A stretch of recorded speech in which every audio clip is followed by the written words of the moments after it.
Ladies and gentlemen, this is going to be a super exciting year for technology. Last year, we had a trailer of what was going to come in AI, and this year, a lot of that new technology is going to enter the public domain. Hopefully, we get an opportunity to cover all of it. But before the year gets into full swing, I want to tell you 3 or 4 things I'm really excited about. And hopefully, over the year, we're able to cover many of those things on this channel. We're able to learn from those things in real time. And hopefully, I'm able to implement many of those things like the anime we did last year or many of the AI tools we built for you folks to use.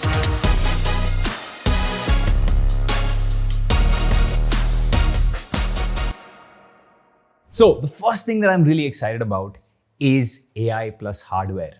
I think all the parts are there. The intelligence is just there with GPT. You can call on it anytime. It can not just do text and understanding really well. It can listen, it can hear. It's almost like we've built the eyes, we've built the ear, we've built the mouth, and we also built a brain to process the information coming inside. We call this multimodality, the ability to deal with many different file formats at the same time. And that piece exists. The only problem was, till the very end of the year, it wasn't really instant. If you try to speak to GPT, it would first take the speech to text model several seconds to transcribe what you're saying into text, and then a few more seconds to get the outputs from GPT. Towards the end of the year though, a company called DeepGram came in and said, hey, the entire speech to text thing, that's got to be instant. So now we have these multimodal models that are capable of responding to us in real time. But what I'm really excited about is taking all of that and dumping it into hardware. Through open source advances like Mobile Aloha, which we will cover over the next few videos, or the Unitary Go-To robot that you can buy right now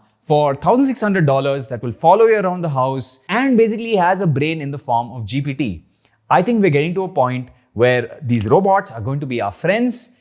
This year is going to be the demo year of that, and maybe next year is going to be the year where it's in full swing and many of us will own one.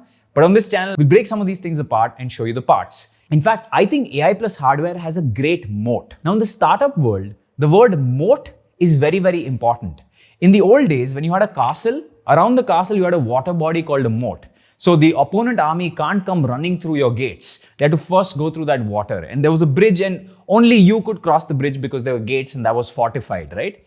I think in startups, you need a moat. And one thing we learned last year building many different AI tools is that your competitors can come in, they can raise $100 million and they can just be free for many, many years, which if you're bootstrapped, it will kill you.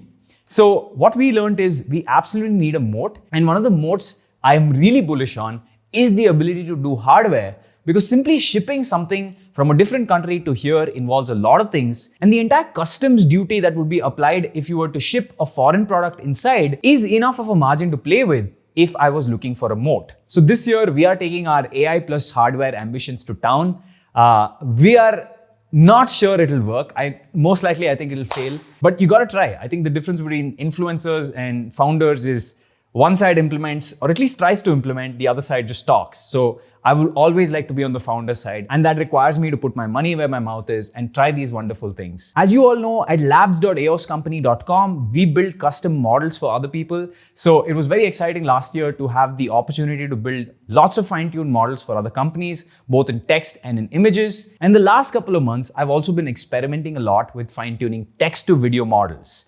And I'm pretty excited about that. But going back to the hardware piece, I think we definitely don't know how to build architecture from scratch with AI. That requires a PhD, and you basically need to give up your life to figure out 1 or 2 insights. But where we found our magic is we can take existing models, fine-tune them to do specific tasks that we want them to do, and then being able to put them in an app and take them to the market. The app now for us is many of these hardware products. And I don't know what form it's going to take. Maybe it's going to be paintings, maybe it's going to be action figures, maybe it's going to be a dog that's going to be following you around, but we will try our best. And if we fail, then we go down with the ship, we go down valiantly, but at least we would have tried. Unlike many other people who sit on the internet and just commentate, we want to differentiate from those sort of people. The next thing I'm super excited about for 2024 is text to video.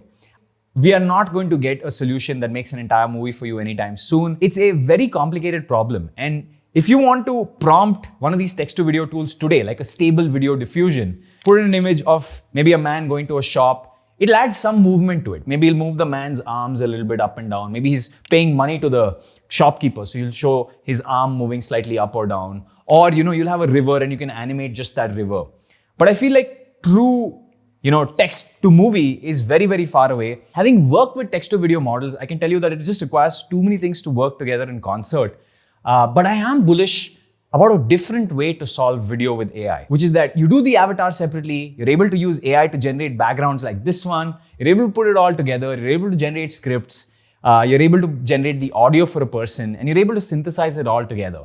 That part, and especially with Facebook's audio to photo reel out there in the wild, I think is going to get a lot easier. So we're going to see this new breed of VTubers or faceless channels where it's actually a human being that you're looking at on screen. It feels like a human being, it looks like a human being, but it's not real. So I'm excited about that. And I also think with all the new advancements around Gaussian splatting, which is a technology where you take your camera, I record this room, and then I'm able to make a 3D model of the room that I'm able to walk in. And you can do all of that without any 3D modeling skill.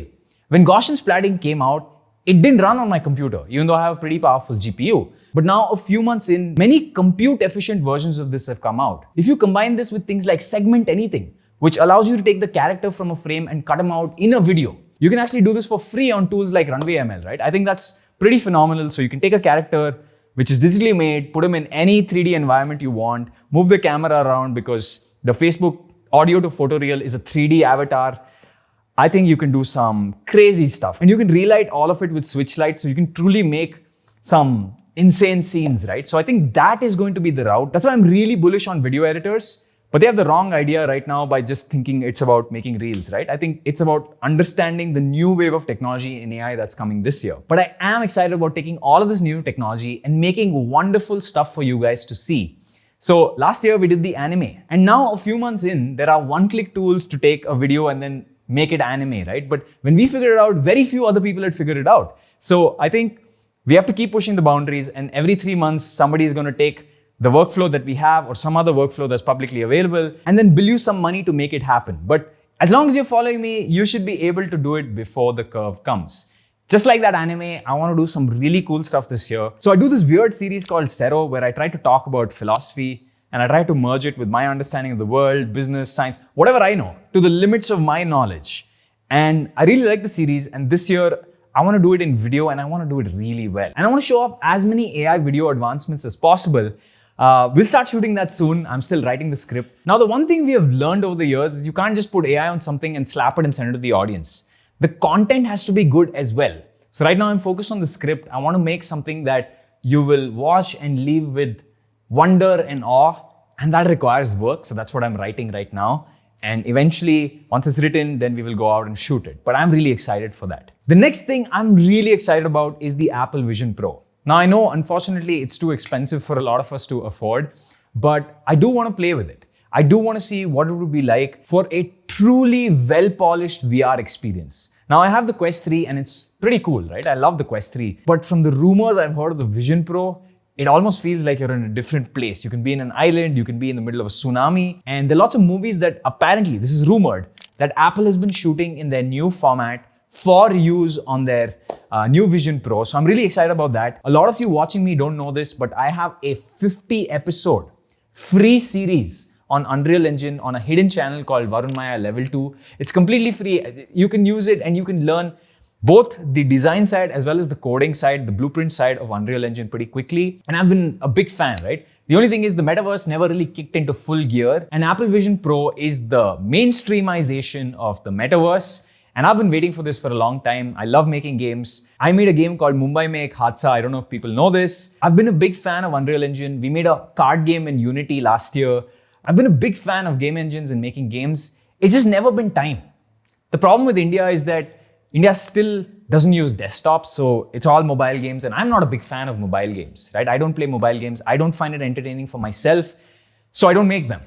And I've not seriously bet on mobile games, but if VR is a new platform, then there's going to be a whole new set of jobs created there, right? There's going to be a whole new set of game developers and experienced developers who develop for these VR platforms. There's going to be a whole set of designers who have to now figure out spatial interfaces. There's going to be new jobs, new ecosystem, new app store, and I'm really excited. I hope that every advancement that comes out over the next 1 year, we're able to go through together. And I will be wrong about some of these things, right? A lot of this is like, I say something and then 2 weeks later, new evidence comes out that refutes that. We'll try to make sure that if we make a mistake, we cover it in the next couple of videos and say, actually, we said this, but this was different after new evidence came out.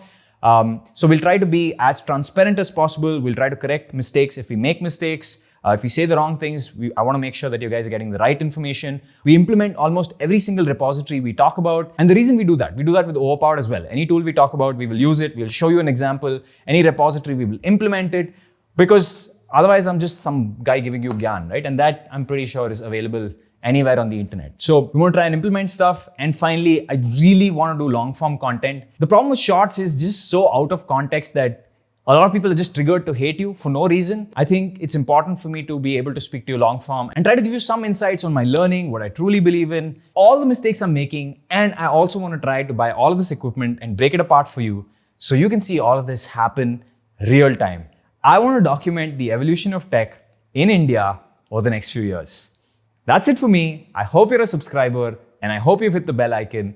This is Varun Maya calling it a day.